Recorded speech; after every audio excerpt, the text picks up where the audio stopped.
Summer break can be a great time to learn new skills and keep old ones from getting rusty. But how do we do that? What is there to do during that nice long break from homework, classwork, tests, the rush of getting to and forth from school? What are we going to do? Hey, OG family, welcome to a brand new episode. On today's show, we're talking all about summer break. All the fun activities that you might want to do, some ways to make learning a lot more fun. And I'm going to give you some specific tips on how to prevent that dreaded summer slide. All right, let's get started. So first and foremost, let's talk about preventing summer slide. So we want to define that, right? Like if you are like me and you have children at home, you know that there are different kids from June to when they go back to school at the end of August. And in some cases, something called summer slide happens. So you might ask, Julian, well, what is that? Summer slide is a situation, and it's been documented and researched that there's a situation where students might lose some of the academic gains during the month and a half or 2 months that they are off from school during the summer. So for example, maybe your kid has been knocking it out the park all year long and they've grown like 3 or 4 reading levels. They're almost close to reading on their grade level and they're doing fantastic. And then school stops and either they're going to camp or they're at home with you and they go back to school the following school year and their teacher reports that their reading level isn't where it's supposed to be. It's lower than it was when they ended the school year. And you might ask yourself, well, wait, I thought you were here. How are you going back to school and you've lost skills? That's what summer slide is. It's when there's a slide of academic growth and sometimes kids slide back. And for our babies with learning and thinking differences, it can be even more intensive. It can be a really, really difficult time for them. And so there's a bunch of different things that we can do to try to prevent that dreaded summer slide. Number one, the number one thing is reading. You got to read, baby, read. The more you read, the more you know. The more you know, the more you grow. Knowledge is power. And it's important that we develop a love of reading with our children, regardless of their learning and thinking differences. The idea of really reading and getting their hands on literature as much as possible is really going to encourage that. There's a reason why there's a summer reading list in every school experience ever. Now, I know when I was a kid, I didn't really do my reading list as much as I should have. But my own children, we make sure that they do their reading. And so this could be reading novels or reading books. This could be reading magazines. This could be reading articles in the newspaper. This could be reading articles on their tablets. Somehow getting our kids to get practice reading and especially reading independently is really important. And one way you can do that is by modeling reading with your children. So everybody chooses a time to sit down and read together during the summertime. That is one tip to really prevent that big time summer slide. Another tip is every single moment you have can be a learning experience. Every moment you have with your children is an opportunity. Hear that? Opportunity? Like no gap. There you go. It's an opportunity to really get a chance for kids to learn as much as possible. So this is another time where anytime that you're out and about with your kids, ask them questions.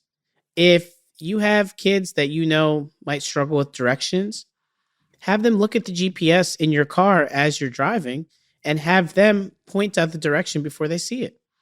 Or I know that for me, we go to the grocery store a lot. We always are doing the budget together. We map out what kind of money we're going to spend. And we almost play like a game show, one of my old time favorites, The Price is Right, where I have my kids guess how much they think the final total is going to be for the grocery bill once we're done shopping. And we have like a little prize for whoever gets close to it. And sometimes you can even bid $1. um, and so it's another way just to use an opportunity that it's a mundane task, but it's an opportunity to learn and grow. So, second big tip, every time you have a moment for a learning opportunity, use it. Ask lots of questions. Even the daily chores and the mundane tasks, they can be used as something for supporting our kids and learning. Last but not least, my third big tip for preventing summer slides, play board games and play video games. I know, I said it. Play video games. Play video games. They really strengthen math skills, mathematical reasoning, algebraic equations, or anything that's going to help your children practice problem solving. It's going to really help them continue at that high level of academic growth. And so something that we do in our household, we have game nights. Saturday night, maybe 4 o'clock in the afternoon, 5 o'clock in the afternoon, we make a giant charcuterie board where I chop up a bunch of veggies and fruits and salamis and cheeses and whatnot. And it's kind of like a grazing thing. And the kids get to pick a game each. One of my favorites is Monopoly. We do Scrabble. We'll do Clue. We'll do a whole bunch of different games that we get to pick. Sometimes we'll invite some friends over. Mom and dad have a couple of wines and some drinks. And we sit down and we play. And we play some games. And as we're playing games, we know that the kids are going to sharpen their skills and their critical thinking skills. And so it's a fun way to get them to practice some of those mathematical skills, those problem solving skills that they have to develop in school. Another game that I would really recommend, as much as I hear about it all the time in my household, the game of Minecraft. I'm learning all about it now, but those of you with younger kids, the 5, 6, 7, 8-year-old kids, even all the way up until early teens, Minecraft or games like Minecraft are great for strategy. And so it's not something where you can just let your kids take a deep dive and play by themselves. The tip is to use the game to start a conversation about their learning. Have your children explain their strategy to you as they're playing the game. Ask them questions about the different characters in the game. Hey, tell me, how did you defend yourself against the Enderman? When you were playing survival mode, did you use a table or did you do a crafting table? Tell me what strategy or what weapons or what tools you might have used when you were playing Minecraft to help you get the goal you're trying to accomplish. And so it's a way for you to really practice that internal conversation of learning that our children lose out on sometimes when they're not in a school in a formal classroom setting. So again, how do I prevent summer slide? I read. I make sure that every single moment is a fun learning opportunity. And I use games, whether it's board games, whether it's video games, whether it's Legos, anything that's going to practice some of those problem solving, tangible math skills are great ways to prevent summer slide. Now, a lot of the things I just talked about, it sounded a lot like school, right? You're asking questions and your kids might look at you like, are y'all crazy? Why are you making us do school right now? It's summertime. We're trying to chill. And that's where you have some tips to keep summer fun. So the first thing is really for parents, a lot of us are working during the summertime, right? So the summer is not a break for us. It might be a break for the kids, but we might be working. So if your kids are going to camp, then that's something that will definitely impact what you plan. If you're just home with them all summer long, then that's going to change what you do. So the first thing I would recommend to keep things really fun, there's this great website called Let Grow. Let Grow. And it's a website that you can Google Let Grow or it's letgrow.org. But it's a great website that my wife and I use all the time where it gives us tips on how to develop independence with our kids. And basically it's just like a list of different activities or different challenges or tasks that we allow them to practice as a way for them to start developing their own independence. And for kids with learning and thinking differences, this website would be really great. It's a way for kids to get some ideas about how to take a little bit of time away from mom and dad and really figure out how to do some of these things on their own. And it's really fun.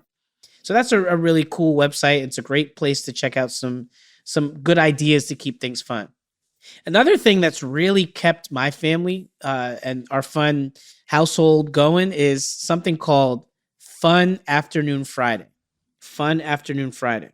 So Fun Afternoon Friday is something that my wife Elizabeth created. She is the architect of a lot of things that are really awesome in our household, but this is one of my favorite things that she did, where we basically we got together with a bunch of families, 4 or 5 at first, and we said, you know what, all of us are home on Fridays after school or in the summers. We're not doing camp. We're just kind of hanging out.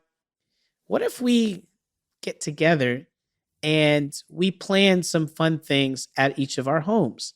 And everybody can come over and we take turns. So, for example, we'll do a theme of saying we're going to do a Fun Afternoon Friday, science style. And so, whoever is signing up for that Friday, the families come over, they bring their kids, they bring some snacks. We provide some stuff too.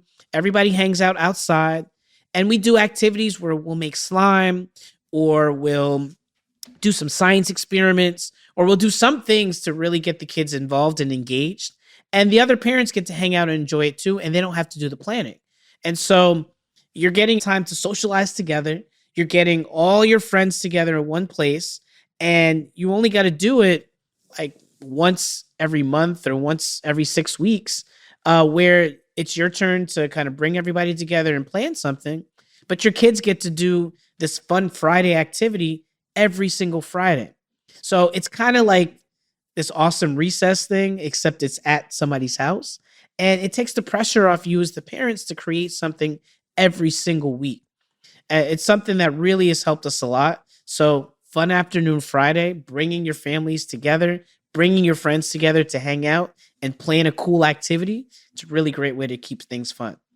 The last thing that I would highly, highly, highly recommend is checking out some of the beautiful natural things that are around us. Depending on where you live, you might have a whole bunch of them.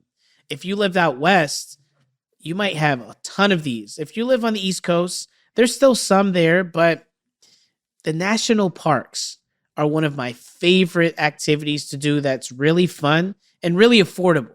My kids have just eaten up the opportunity to learn about the national parks. And there's a program called the Junior Ranger Program. So here's what it is. You get to go to a national park, and at the national park, the kids have to learn about different things at the park. And so they get a booklet or they get an activity guide, and it's differentiated at many of the parks. They've had educators develop these.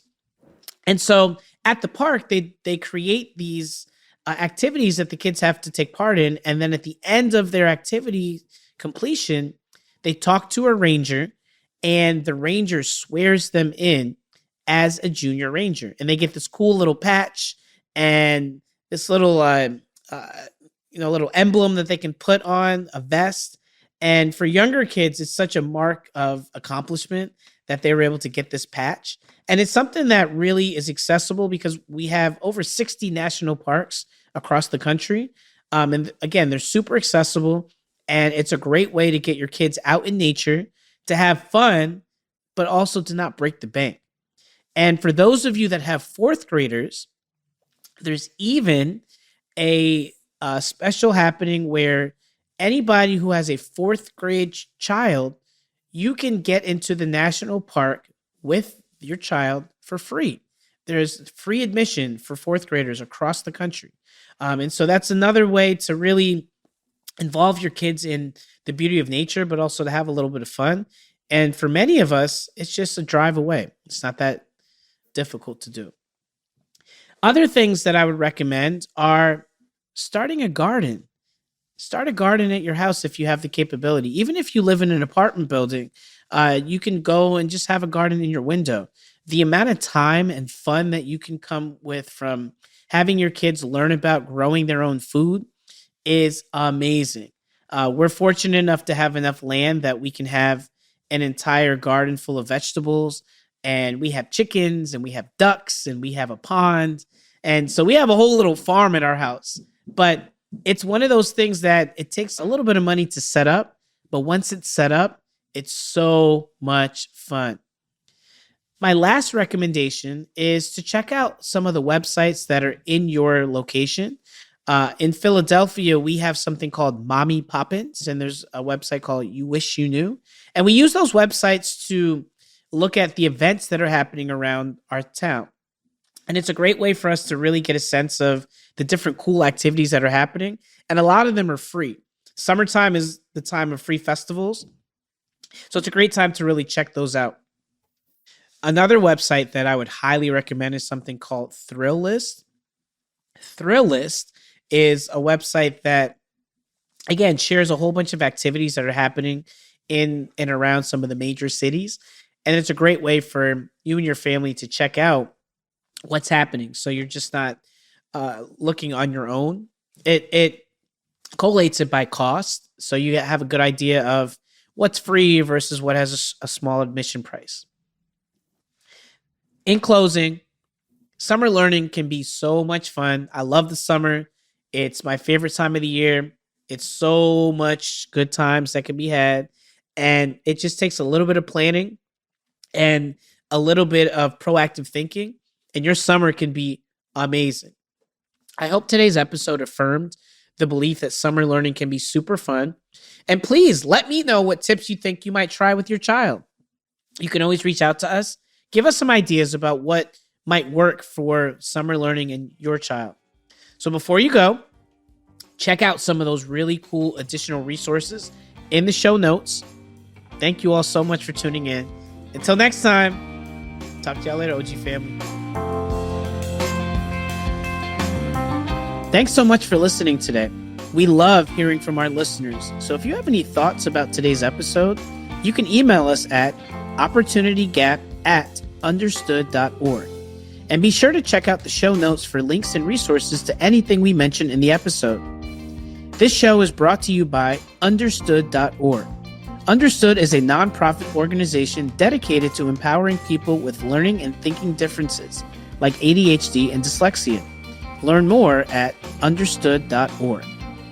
The Opportunity Gap is produced by Tara Drinks and edited by Daniela Tello Garzon. Our theme music was written by Justin D. Wright, who also mixes the show. Alana Milner is our supervising producer. Brianna Berry is our production director. Neil Drumming is our editorial director. Our executive directors are Laura Key, Scott Colcher, and Seth Melnick. Thanks again for listening.